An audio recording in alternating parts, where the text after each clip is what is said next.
भागवत जी के नवम स्कंद का पहला अध्याय। राजा परीक्षित ने पूछा, भगवन, आपने सब मनमंत्रों और उनमें अनंत शक्तिशाली भगवान के द्वारा किए हुए ऐश्वर्यपूर्ण चरित्रों का वर्णन किया और मैंने उनका श्रवण भी किया। आपने कहा कि पिछले कल्प के अंत में द्रविड़ देश के स्वामी राजर्षि सत्यव्रत ने भगवान की सेवा से ज्ञान प्राप्त किया और वही इस कल्प में वैवस्वत मनु हुए। आपने उनके इक्ष्वाकु आदि नरपति पुत्रों का भी वर्णन किया। ब्राह्मण, अब आप कृपा करके उनके वंश और वंश में होने वालों का अलग अलग चरित्र वर्णन कीजिए। महाभाग, हमारे हृदय में सर्वथा ही कथा सुनने की उत्सुकता बनी रहती है। वैवस्वत मनु के वंश में जो हो चुके हों, इस समय विद्यमान हों और आगे होने वाले हों, उन सब पवित्र कीर्ति पुरुषों के पराक्रम का वर्णन कीजिए। सूत जी कहते हैं, शौनक आदि ऋषियों, ब्रह्मवादी ऋषियों की सभा में राजा परीक्षित ने जब यह प्रश्न किया, तब धर्म के परम मर्मज्ञ भगवान श्री सुखदेव जी ने कहा, परीक्षित, तुम मनुवंश का वर्णन संक्षेप से सुनो। विस्तार से तो सैकड़ों वर्ष में भी उसका वर्णन नहीं किया जा सकता। जो परम पुरुष परमात्मा छोटे बड़े सभी प्राणियों के आत्मा हैं, प्रलय के समय केवल वही थे। यह विश्व तथा और कुछ भी नहीं था।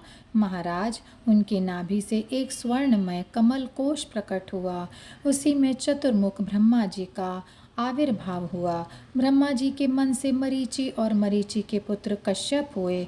उनकी धर्म पत्नी दक्ष नंदिनी अदिति से विवस्वान सूर्य का जन्म हुआ। विवस्वान की संज्ञा नामक पत्नी से श्राद्ध देव मनु का जन्म हुआ।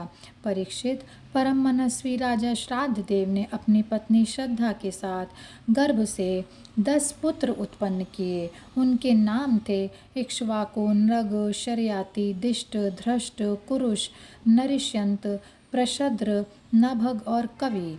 वैवस्वत मनु पहले संतानहीन थे।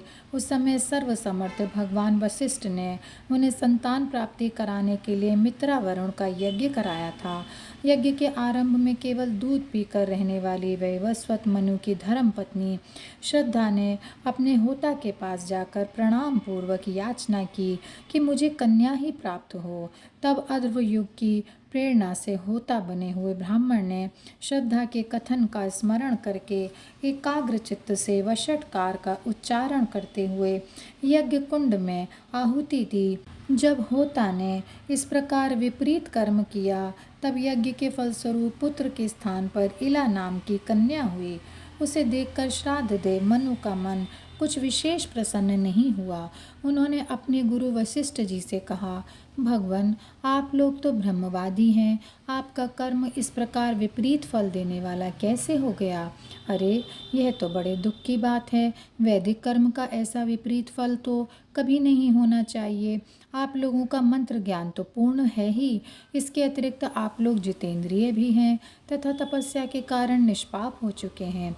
देवताओं में असत्य की प्राप्ति के समान आपके संकल्प का यह उल्टा फल कैसे हुआ? परीक्षित, हमारे वृद्ध प्रपितामह भगवान वशिष्ठ ने उनकी यह बात सुनकर जान लिया कि होता ने विपरीत संकल्प किया है।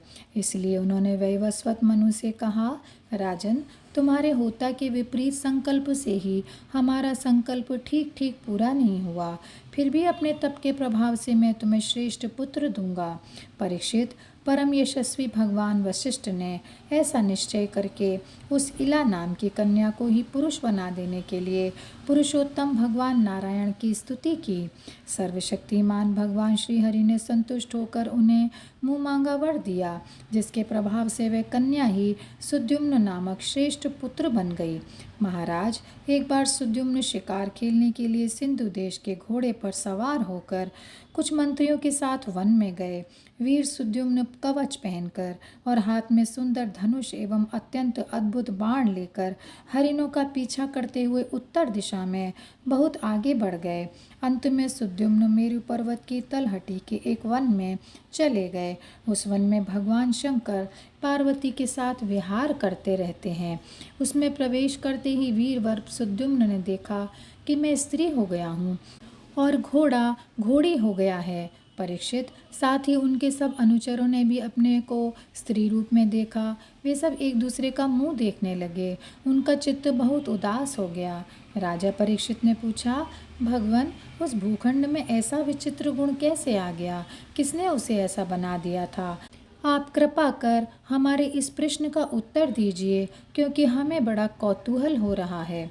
श्री सुखदेव जी ने कहा, परीक्षित, एक दिन भगवान शंकर का दर्शन करने के लिए बड़े बड़े व्रतधारी ऋषि अपने तेज से दिशाओं का अंधकार मिटाते हुए उस वन में गए। उस समय अंबिका देवी वस्त्रहीन थीं।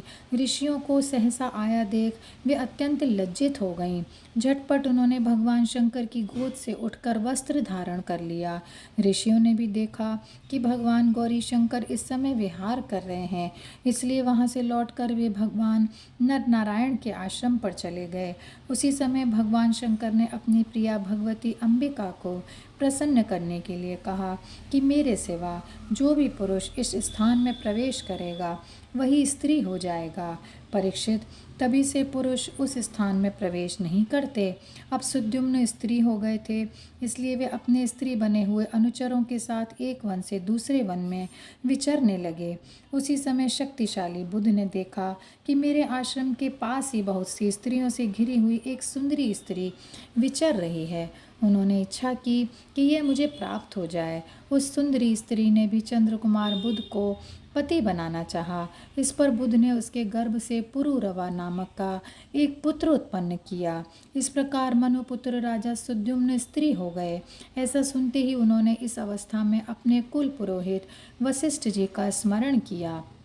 सुद्युम्न की यह दशा देखकर वशिष्ठ जी के हृदय में कृपावश अत्यंत पीड़ा हुई। उन्होंने सुद्युम्न को पुनः पुरुष बना देने के लिए भगवान शंकर की आराधना की। भगवान शंकर वशिष्ठ जी पर प्रसन्न हुए। परीक्षित, उन्होंने उनकी अभिलाषा पूर्ण करने के लिए अपनी वाणी को सत्य रखते हुए ही यह बात कही, वशिष्ठ, तुम्हारा ये यजमान 1 महीने तक पुरुष रहेगा और 1 महीने तक स्त्री। इस व्यवस्था से सुद्युम्न इच्छानुसार पृथ्वी का पालन करे। इस प्रकार वशिष्ठ जी के अनुग्रह से व्यवस्था पूर्वक अभीष्ट पुरुषत्व लाभ करके सुद्युम्न पृथ्वी का पालन करने लगे, परंतु प्रजा उनका अभिनंदन नहीं करती थी। उनके 3 पुत्र हुए, उत्कल, गय और विमल। परीक्षित, वे सब दक्षिणापथ के राजा हुए। बहुत दिनों के बाद वृद्धावस्था आने पर प्रतिष्ठान नगरी के अधिपति सुद्युम्न ने अपने पुत्र पुरुरवा को राज्य दे दिया और स्वयं तपस्या करने के लिए वन की यात्रा की। और यहीं पर यह अध्याय समाप्त होता है। जय श्री कृष्णा, जय श्री कृष्णा, जय श्री कृष्णा। गोविंद बोलो हरि गोपाल।